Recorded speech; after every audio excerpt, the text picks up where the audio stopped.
Hello everyone, today is the 17th of March, St. Patrick's Day, a day, for some, of funny hats, green beer and overindulgence. It wasn't always like that. It's said that Patrick's first Easter in Ireland was eventful in a completely different way, as he found a method to witness to his faith. That year, Easter coincided with the spring equinox, the day when, as you probably know, there are roughly 12 hours of darkness and 12 hours of light, but when people, even back then, knew that the dark of winter had again been defeated and the daylight hours were going to increase as spring turned to summer. The day before the equinox, the High King of Ireland on the hill of Tara was required to order that every fire in the land be put out as part of the religion of that time, and they were to stay out until the next day, the equinox. They were only allowed to be rekindled after the king's new fire had been lit and was burning brightly, symbolizing that light was overcoming darkness as the days lengthened. Indeed, after all the fires in the kingdom were extinguished, it was strictly forbidden to light any flame until the king's new fire was well ablaze.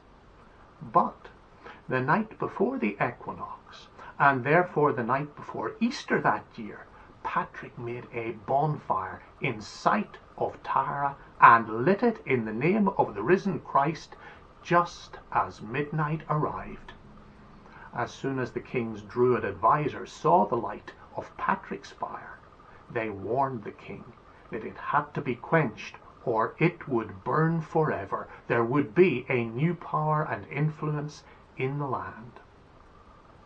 Patrick and his followers were summoned to Tara. Fearful of being attacked on the way by the king's forces and of what would happen to them at the king's hands if they managed to arrive, the little band chanted the hymn we know as St. Patrick's Breastplate, or the Deer's Cry.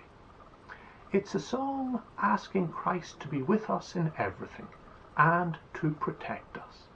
It says, I arise today through the strength of heaven, light of sun, radiance of moon, splendor of fire, speed of lightning, swiftness of wind, depth of the sea, stability of earth, firmness of rock.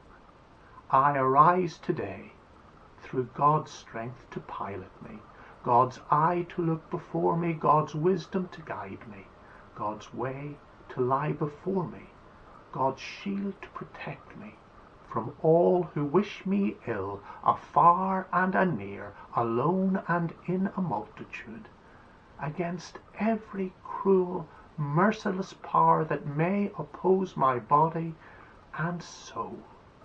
Christ be with me, Christ before me, Christ behind me, Christ in me, Christ beneath me, Christ above me, Christ on my right, Christ on my left, Christ when I lie down, Christ when I sit down, Christ when I arise, Christ to shield me, Christ in the heart of everyone who thinks of me, Christ in the mouth of everyone who speaks of me. I arise today. This St. Patrick's Day, may you have arisen, surrounded by a sense of God's presence and God's protection as you live amid the challenges of our times and as you bear witness to Jesus as the light of the world that can never ever be extinguished, quenched, or put out. God bless. Bye for now.